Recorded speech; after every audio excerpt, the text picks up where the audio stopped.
प्रचोदयात्। मित्रों नमस्कार, आप हैं बसंत गुरु जी के साथ।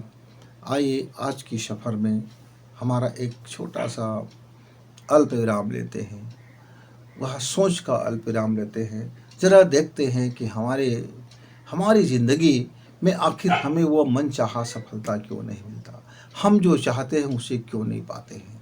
क्या हमारा चाहने में त्रुटि रह गया है, या हमारे कर्म में त्रुटि रह गया है, या हमारी सोच में त्रुटि रह गया है। आखिर ये कहाँ बाधा आ गया है। क्योंकि आपको लगता है कि आपकी गाड़ी पूरी तैयार है, पर आप इंजन स्टार्ट करते हैं और वो रन नहीं पकड़ रहा है, वो दौड़ नहीं पा रहा है। यद्यपि उसमें सारा चीज़ है, आपको लगता है इंजन सही है, पेट्रोल सही है, ब्रेक सही है, सारा चीज़ चेक कर लिया गया है।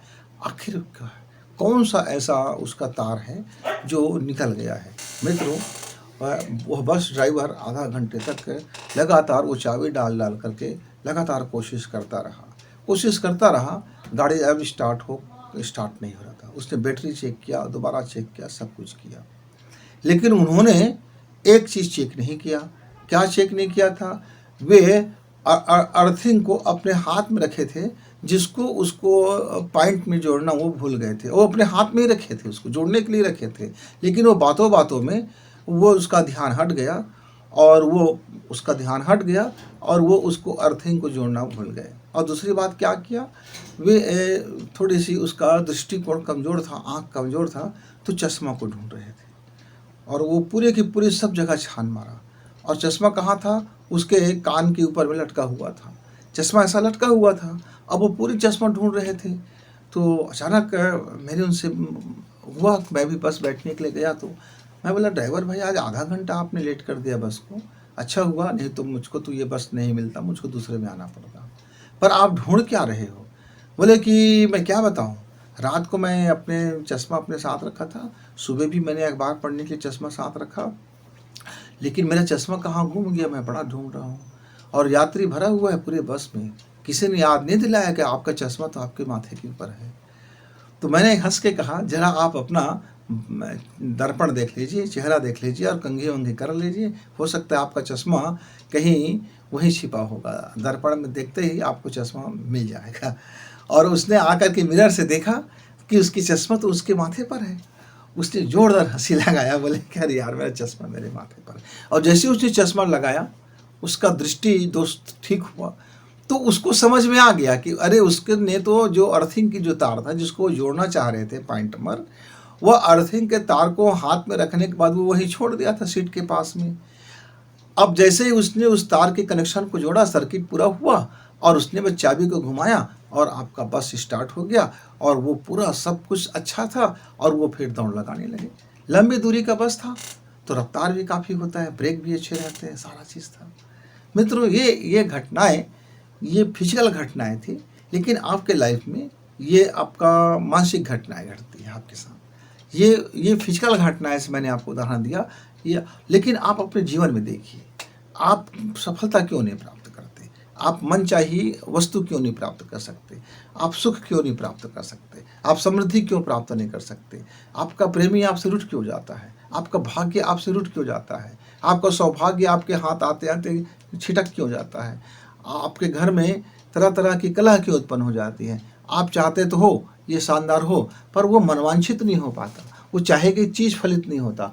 और हम लोग कहते रहते हैं जो चाहो सो पाओ, तो आपको लगता है ये सिर्फ बोलने की बात है कि जो चाहो सो पाओ, तो आपको बिल्कुल यकीन नहीं हो पाता कि हम जब बोलते हैं कि जो चाहो सो पाओ, तो आपको लगता है कि ये बकवास की बातें हैं। नहीं मित्रों, जो चाहो सो पाओ, लेकिन दो चीज़ें आपको ठीक करना पड़ेगा। एक तो आपका अपना जो चश्मा है उसको बदल डालिए, कि आपके दृष्टि कमज़ोर है, तो उस कमज़ोर दृष्टि की जांच कराइए और उस पर चश्मा लगा लीजिए, जो उचित चश्मा हो, जो पारदर्शी हो, जो सही को सही दिखाता हो। और दूसरा क्या है? दूसरा ये है कि आप अपने चाहे गई चीज़ में सर्किट पूरा नहीं करते। आप इच्छा तो करते हैं धनवान होने का, पर उस धन का करोगे क्या? आप इच्छा तो करते हैं ज्ञानी होने का, पर उस ज्ञान का करोगे क्या? आप इच्छा तो करते हैं प्रेमी होने का, पर उस प्रेम का करोगे क्या? आप इच्छा तो करते हैं सुख का, पर उस सुख का करोगे क्या? आप इच्छा तो करते हैं शांति का, पर इस शांति का करोगे क्या? जब तक का इस संसार में प्रकृति ने एक चीज़ साफ साफ हमें समझा दिया है, जब तक आप उसकी उपयोगिता सर्किट पूरा नहीं करोगे तब तक आपको कुछ मिलने वाला नहीं है। मान लीजिए आपके पिताजी ने आपको 100 रुपये दिया और कहा बेटा ये आपका 100 रुपये है। अब पिताजी चुपचाप देख रहा है कि ये 100 रुपये का कर क्या रहा है। आपने उस 100 रुपये को गए और कहीं भी गंवा दिए, कुछ भी खर्च कर दिए, खा दिए पकोड़े, खा दिए पिज्ज़ा बर्गर, पी दिए बियर सियर, कुछ का खर्च कर दिए, कुछ का कुछ खर्च कर दिए। अब उसी घर में एक और दूसरा लड़का है, उसको भी पिताजी ने 100 रुपये दिया। 100 रुपये देते समय उस लड़के ने कहा पिताजी यदि मुझको 200 मिल जाता तो मेरे लिए बहुत अच्छा होता। तो पूछा बेटा आपको 200 रुपये क्यों चाहिए? तो उन्होंने अपनी पूरी योजना बता दिया कि किस तरह से वो ये 100 रुपये को वह स्थायी रखेगा और 100 रुपये का वह बिजनेस करेगा, और इस बिजनेस से जो इनकम होगा मैं फिर उसी इनकम में और लगाता जाऊंगा, क्योंकि मैं 100 रुपये का रिस्क लूँगा तो मेरे पास 100 रुपया पहले चाहिए, ताकि मेरा कुछ घाटा हो गया, कुछ नुकसान हो गया तो मेरे पास वो प्रॉपर्टी एसेट्स मेरे पास चाहिए कि मैं अपने उस घाटा को भरपाई कर सकूं। और लाभ आ गया तब तो फिर कोई बात नहीं है, तो मेरा एसेट्स बढ़ता जाएगा। उसने अपने उस दूसरे संतान को 200 रुपये दे दिया और उसको भी दिन भर वाच करते रहे और उन्होंने उसकी समृद्धि बढ़ गई। वो धीरे धीरे कालांतर में बहुत बड़ा उद्योगपति बनता चला गया। और दूसरा वाला जो बच्चा था वो हाय हाय करता रहा, दुनिया को गाली देता रहा, कोसता रहा, और वो कोसता रहा कि उसके भाग्य फूटे, नसीब फूटे, कोई उसकी मदद नहीं करता, माता पिता भी साथ नहीं देते, वगैरह वगैरह। तो इसमें मूल फर्क क्या था मित्र? मूल बातें क्या थी कि एक ने जो चाहा सो पाया। उसने अपने पिता से 200 रुपये चाहा, 200 रुपये मिला। क्यों उसको मिला? क्योंकि वो प्रिय संतान था इसलिए नहीं, उसने अपनी सारी योजनाएं पूरी सर्किट पूरा करके बताया था, इसलिए उसको पिताजी ने उसके ऊपर भरोसा किया और उससे अनुदान दे दिया और उसको सौभाग्य दे दिया, उसको दे दिया मित्र। और उसको देते समय पिताजी ने उस संतान के ऊपर क्या समझा था? उस संतान ने जिसको उन्होंने 200 रुपये दिया, वो ये देखा कि यह संतान जो है, यह जो मेरे बच्चे हैं, अपना वैल्यू जानते हैं। इसने स्वयं के वैल्यू तय कर लिया है कि आप यदि जो देते हैं उसको ये अथक परिश्रम करके बढ़ाने के लिए माने समाज में बोएंगे, बीज बना के बोएंगे और उसको व्यवसाय करेंगे, लोगों की भी भला करेंगे, अपने लिए भी सुख समृद्धि कमाएंगे और लोगों के लिए भी वो सहयोग करेंगे। पूरी डायग्राम को समझा। उसने समझा कि इसने अपना वैल्यू तय कर लिया। तो जिसने अपना वैल्यू तय कर लेते हैं मित्र, जो अपना मूल्य अपने पिताजी को समझा देते हैं कि मुझको क्यों चाहिए ये, आप मुझको दे करके निराश नहीं होगे, आपको कभी पछताना नहीं पड़ेगा, आपको कभी दुख नहीं मिलेगा, कि आपको कभी यह नहीं कहना पड़ेगा कि माँ हाँ इस बच्चे के ऊपर, इस बेटा के ऊपर, इस संतान के ऊपर मैंने भरोसा किया, इतना संपत्ति दिया और इस तो बर्बाद कर दिया। मित्रों, ऐसे ही ठीक हमारे ईश्वर हमको अवसर देते हैं, हमको समृद्धि भी देते हैं, हमको सुख भी देते हैं, हमको प्रेम भी देते हैं, सारा कुछ हमको दे करके रखे होते हैं, पर हम उसको देख नहीं पाते। हम सिर्फ अभाव देखते हैं। जो मेरे पास है उसको नहीं देखते, जो मेरे पास अभी नहीं है मैं उसको देखता हूँ, पर मेरे पास अभी क्यों नहीं है मैं इसको नहीं देखता हूँ। बस मेरे पास ये नहीं है और उसके पास ये है, ये उनके पास ये है और ये मेरे पास नहीं है। इसी बात का दुख और इसी बात के कारण वो फेलियर और लूजर हो जाता है। मेरे वह साथियों, यदि आप अपना वैल्यू समझते हैं, आप अपना इम्पोर्टेंस समझते हैं, तो आप अपनी हैबिट की वैल्यू भी समझिए। आप अपने हैबिट की त्रुटियों को ठीक कीजिए। आप अपने हैबिट की त्रुटियों को ठीक करके खुद को चेंज होने के लिए राजी कीजिए। अपनी लाइफ स्टाइल को बदलिए, अपने वर्क स्टाइल को बदलिए, अपनी थॉट को बदलिए, क्योंकि आप उस पुराने थॉट पर नए बीज का रोपण करेंगे, नए पौधारोपण लगाएंगे तो वो हो सकता है नष्ट हो जाए।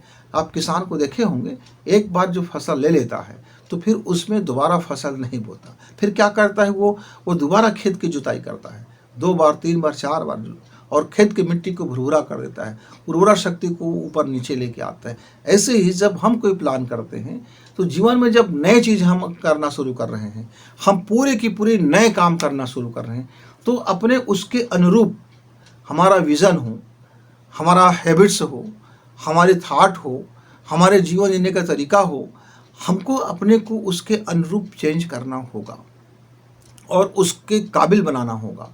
जब हम अपने को उस काबिल बना लेते हैं तो तब जा कर के हमारा जो चाहिए चीज़ है, जो जो चाहा सो पाया, जो चाहा सो पाया, फिर वो फलित होता है। तो क्या इम्पॉर्टेंट हो गया?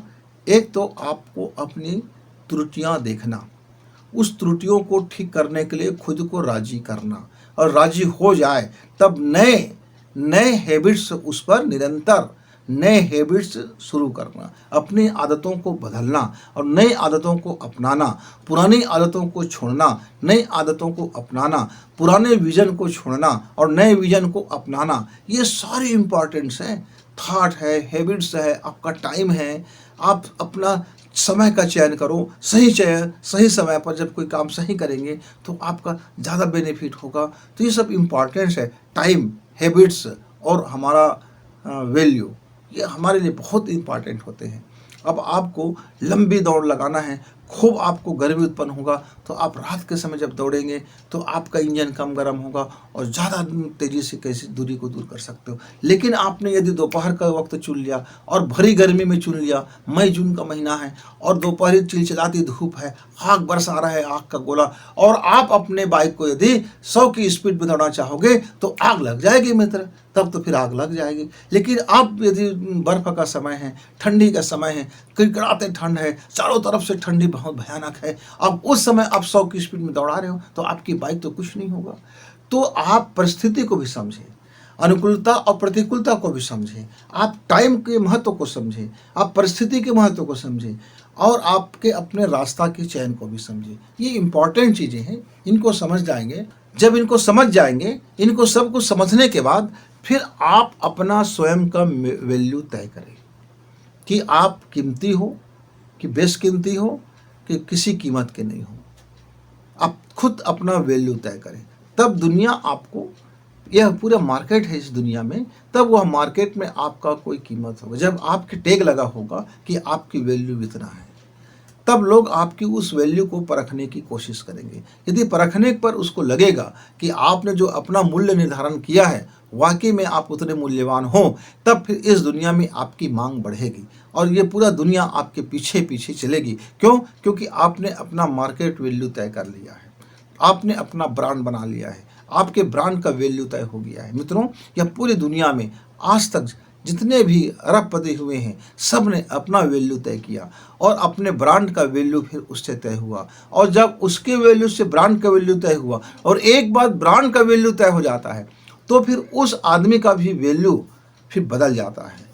तो आप अपने वैल्यू को स्वयं तैयार कीजिए, स्वयं हैबिट्स को देखें और खुद के त्रुटियों वाले विचार को ठीक करें और अपने विजन को क्लियर करें और शानदार करके आप ज़िंदगी में जो चाहो सो पा सकते हो। फिर मिलेंगे, तब तक नमस्कार, धन्यवाद।